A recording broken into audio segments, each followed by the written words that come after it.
RTP. 11:10 de la mañana nos acompaña en línea Andrés Guzmán Caballero. Él reside en Colombia, es un internacionalista muy reconocido, asesor político, experto en seguridad y también en derechos humanos. Ex comisionado presidencial para los derechos humanos de El Salvador, Bukele, y actualmente está siendo asesor a gobiernos de diferentes países en temas de seguridad ciudadana. Vamos con usted. Buenos días, Andrés, justamente a analizar las declaraciones del presidente Daniel Noboa, mencionando ya que los choneros y los lobos han sido declarados como grupos terroristas, no solamente ya por nuestro país, sino también por los Estados Unidos. Ante esto, quisiéramos saber su opinión. ¿Qué implica? ¿Cuáles son las consecuencias a favor que tendríamos con estas declaraciones? María Fernanda, Doménica, primero muy buenos días y muchísimas gracias por la invitación. Pues la verdad es que es un logro desde el punto de vista de seguridad ciudadana muy grande, que internacionalmente e internamente grupos que podrían parecer simplemente de extorsión y secuestro se conviertan en lo que son y es que son grupos terroristas, grupos que terminan aterrorizando a la población y haciendo un menoscabo gigante en toda la seguridad ciudadana. Entonces, creo que este logro es gigante y esto hace que pueda la justicia andamiarse de una forma mucho más efectiva en contra de la delincuencia, que al final termina beneficiando al ciudadano. ¿Cómo está, Andrés? Muy buenos días, María Fernanda Perrone le saluda. Ahora, ¿ve usted en estas decisiones una acción de integración, cooperación, o estos son acciones momentáneas? Pues María Fernanda, la verdad es que yo le hablo de, por ejemplo, desde la experiencia de donde estuve trabajando y es en El Salvador, y es que el haber dicho en primera instancia que la MS-13 y la Pandilla 18, que eran los grupos terroristas más grandes que tenía este país, fueron declarados grupos terroristas por los Estados Unidos, pues fue un impulso a largo plazo y además de eso, pues desde todos los puntos de vista, porque no solamente es el hecho de que a cada uno de los miembros de estas pandillas, cuando sean detenidos, se les reconozcan como terroristas, sino además de eso la ocultación de bienes, la ocultación de dinero, el seguimiento como una organización transnacional. Entonces, a mí me parece que tiene una implicación gigantesca desde el punto de vista político, pero además desde el punto de vista de seguridad y que debe ser y es un tema a largo plazo. Pero veámoslo desde el punto de vista económico e invasivo que han tenido esto, porque no serán nunca lo mismo pandillas que carteles. O sea, se le está aplicando quizás la misma medida a lo que no representa el mismo problema.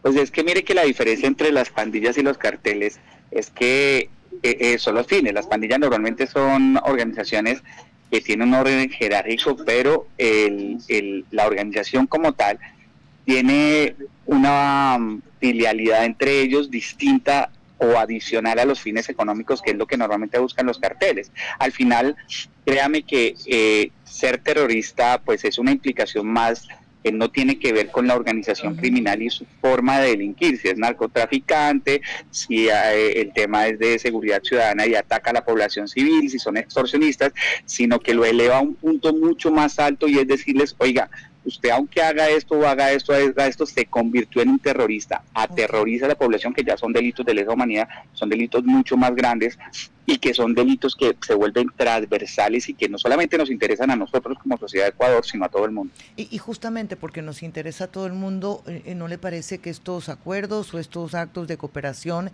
quedan pobres en relación al riesgo que significan los carteles, a lo penetrado que pueden estar las instituciones y a que hay rostros que no conocemos, pero que apuntalan desde jerarquías y desde espacios de poder a que continúe el narcotráfico? Claro, estoy de acuerdo. Es decir, si solamente se ataca con una norma diciendo que es un grupo terrorista, evidentemente se queda corto. Yo creo que lo primero es atacar la corrupción y trabajar fuertemente con el tema de inteligencia. El dinero permea todo, permea la justicia, permea los órganos de seguridad, y esto es sumamente importante y el trabajo debe ser transversal y usted tiene toda la razón. Aló. Perdón. Aló. Sí, me escuchaba. Tranquila. Ya. Perfecto. ¿Usted cree que podría haber algún tipo de reacción violenta por parte de estos grupos o de otros parecidos por la denominación que ya hoy en día tienen como grupos terroristas y todas las medidas que se van a tomar legalmente en contra de ellos? Bueno, pues esperemos que no. La verdad es que normalmente estos son, digamos que, pronunciamientos que no tienen efectos inmediatos, sino efectos inmediatos en el tiempo.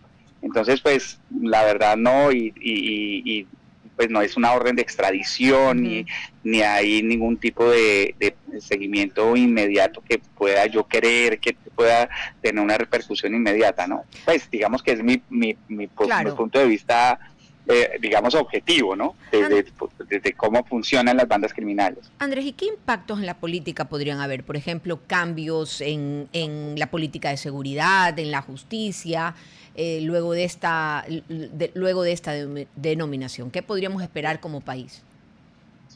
Bueno, pues esto sí es importante. Primero, digamos que internacionalmente la solicitud de poder exigir a los demás países que le hagan seguimiento a bandas criminales, al dinero de las bandas criminales, a las formas de lavado de activos de las bandas criminales, pero además poder ejercer un control político a quienes son financiados. Recordemos que lo que decía Ana María, mire, esta gente con el dinero de esas bandas financia, de los carteles, pues se financian políticos, se financian, se le da dinero a funcionarios corruptos, a policías, a fuerzas militares.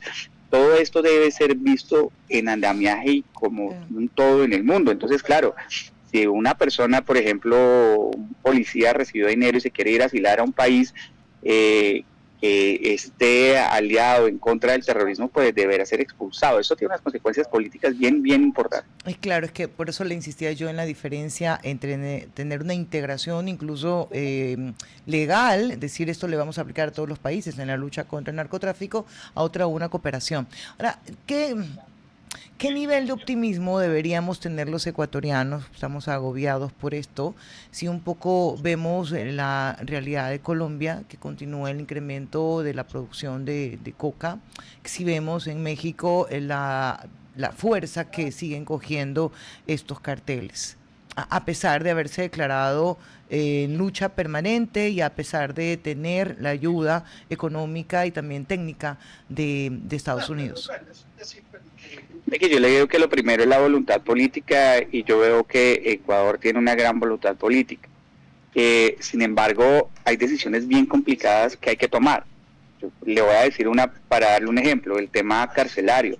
Desde las cárceles se siguen mandando y ordenando todos los crímenes. Las cárceles son el eje fundamental de toda una posición criminal. Usted detiene a un delincuente y pues como ya no es operativo, él se vuelve inteligente y lo que hace es mandar desde allá.